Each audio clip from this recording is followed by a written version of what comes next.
by the power of Grayskull.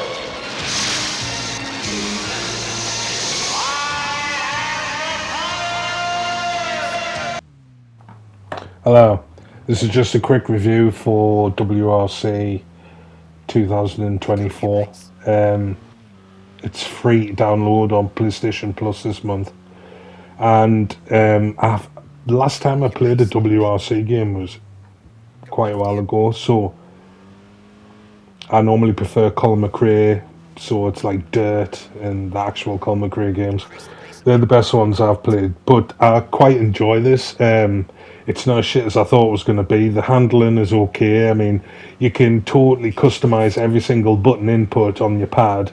You can have, like, obviously automatic or sequential gears. You can have, you can do your own clutch even on this. So you do the windscreen wipers and everything. So, if you want to play first person view and like have a simulation type deal, then you can do that, or you can just ramp up all the assists, like the traction control and all that shit, and have like an arcadey experience. But it's not bad. I mean, it, like I said, there's a nice array of cars, and there's lots of different stages you can do. And what I do like about this is that it's more based on being a rally driver than just like an arcade racer. So you have like a benefactor, you've got to keep happy because he's like funding the whole thing.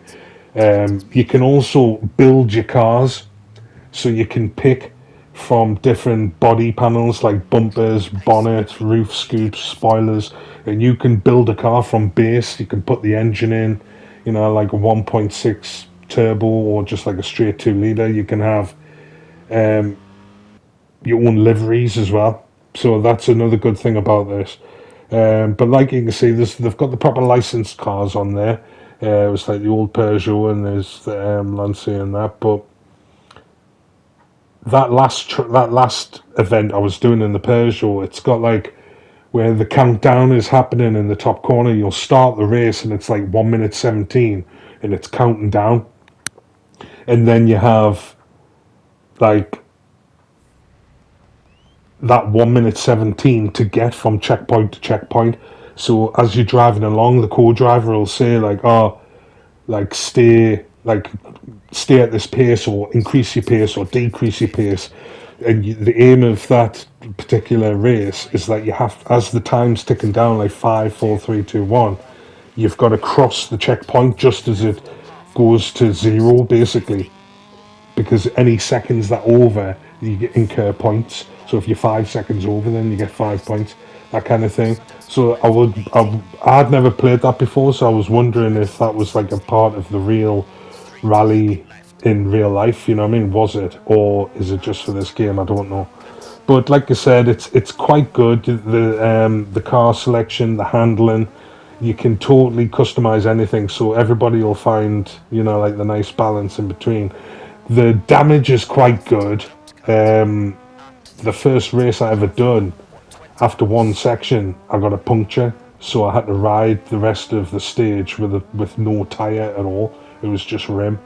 And you can have it on like hyper realistic damage, no damage at all, only cosmetic, or you can just have like normal, and that's what I put it on, just normal damage, because I didn't want it too realistic. Because I've played plenty of rally games and I know what it's like. You haven't got any pit stops, like in between stages. You need repairs. The last thing you need is to throw a championship away at the end of like a 12-minute race or something like that stage. But that's because I don't want it too realistic, because it takes the fun out of it sometimes, and it's too hard. But I've got it just right. It's hard enough, so it's a challenge, but it's not too hard where it's impossible. But like I said, it's good for that. You can customize the hell out of everything on this game, so that's good. The graphics aren't too bad, as you can see.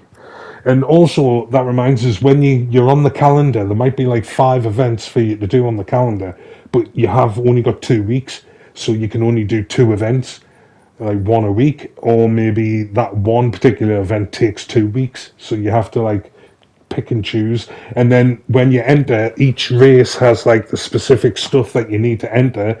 Like that would be, like a four-wheel drive, or like a rear-wheel drive or front-wheel drive, or like the junior WRC or the Rally 4, Rally 3. It depends what class of car. So you can go to the vendor if you don't have a car and you can buy a car, or you can build a car, like I said. So it's up to you, and your benefactor's got a budget, so you can build a car, and then later on you get teammates, you get engineers, mechanics, stuff like that. So you've all got to pay them within the budget, and you can like build your car for the teammate as well. You can do your own liveries and stuff like that. So it is more of a simulation experience in terms of being a rally driver. It's just warning us about, like, I don't have the right car. Or you see in the bottom left hand corner where it's like a little hand and a target signal, like a little sniper signal with the hand. That indicates the two events that my benefactor has told us that he wants us to do. So I've got to basically do them too, because that's in the activities that he wants. But you can do anything you want, and that's what that message was. It's just telling us, are you sure you want to like go against your benefactor? And you can choose to have like continue and don't show this message again. But it's just because I was just playing it, I didn't know what I was doing. But I've played it enough now that I do. And can you see at the top it says calendar season 1? You do season after season, and you do right through at the bottom of those cards. You can see January, February, March, April. So you go right through the whole year, all 12 months, and you do each month you've got different objectives to do and stuff like that. So the longevity of the game's there. There's plenty for you to do. Different car types, different car classes. And like I said, you can build your own cars. So that it's like extra bonus, which isn't really a thing in rally games. You don't really get to do that. This is the livery creation suite, which there isn't that many sponsors to pick from. And I don't think any of them are actually licensed sponsors. I don't really know.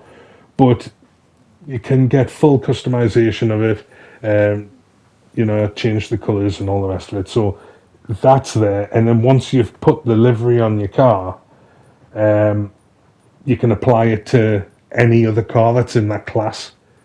So you can't apply it to like a different class of car, but you can apply it to anything that's already in that class. So don't worry about spending ages doing, like, say, this duotone I've done. I don't want to spend like 25 minutes making this just so, like, once I've sold this car, I'll never see it again. Once you've saved it, you can keep it. So that's what's good about it. And also what's good is if you do make a car from scratch, use it in one event, you can like sell it back, and the exact amount you spent on it will be put back into your budget.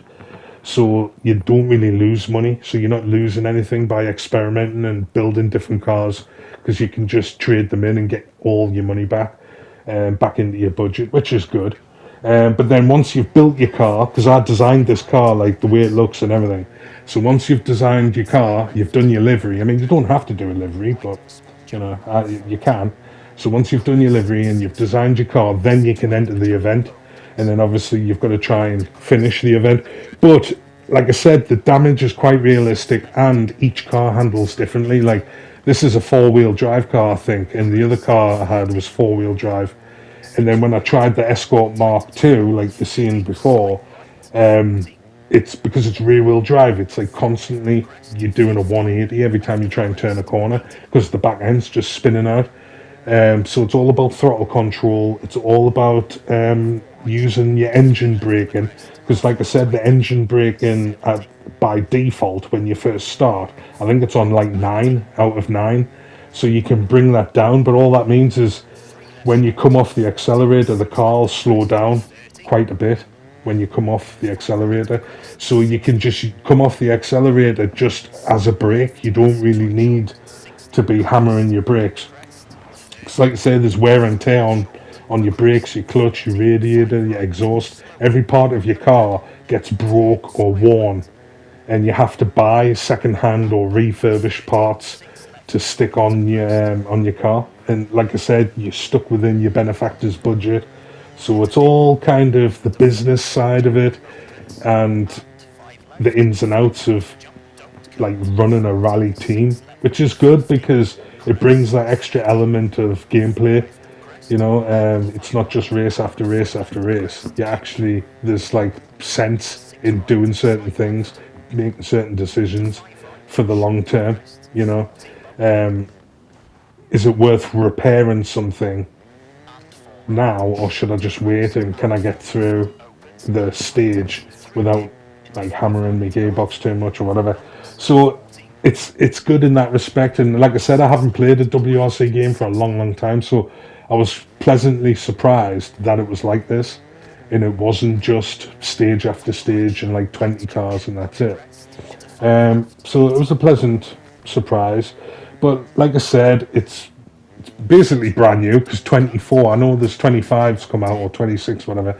But it's like still, it's brand new, quite brand new. It's only 2 years old or something, or a year old. So it's definitely worth downloading, especially if you're a rally fan, because there's like hours of play here. So you may as well get it, stick it in your library if you can't be asked to play it now, but just at least like catalog it so you've got it. Um, but that's it basically. If I had to rate it out of 10, I'd give it a 7. It's not shit and it's not amazing, but it's definitely worth a play. So that's it really. See you there.